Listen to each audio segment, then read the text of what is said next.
à tous et bienvenue sur la chaîne d'Équipe Défense. Aujourd'hui nous sommes au salon d'Istanbul et nous avons le plaisir de nous trouver sur le stand ukrainien où nous découvrons quelques nouveautés extrêmement intéressantes, comme par exemple ici ce projet de drone à très longue portée qui est en fait quasiment l'inspiration du missile V1 de la Seconde Guerre mondiale.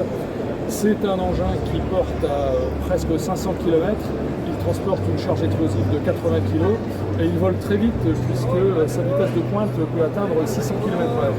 Donc ce sera sûrement un vrai défi pour les défenses russes dans la période qui vient. Il s'appelle le Defiant. Derrière moi, vous trouvez l'ensemble des charges explosives que l'on peut installer sur des drones.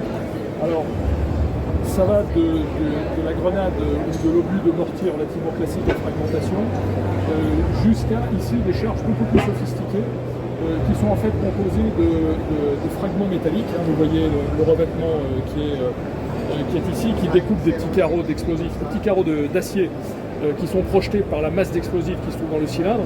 Et puis ce qu'on appelle ici aussi des CGN, donc des charges génératrices de noyaux, qui sont ces coupelles de cuivre qui, une fois qu'elles sont soumises à la pression de l'explosif, deviennent en fait des sortes de dards qui volent extrêmement rapidement et qui sont capables de percer du blindage.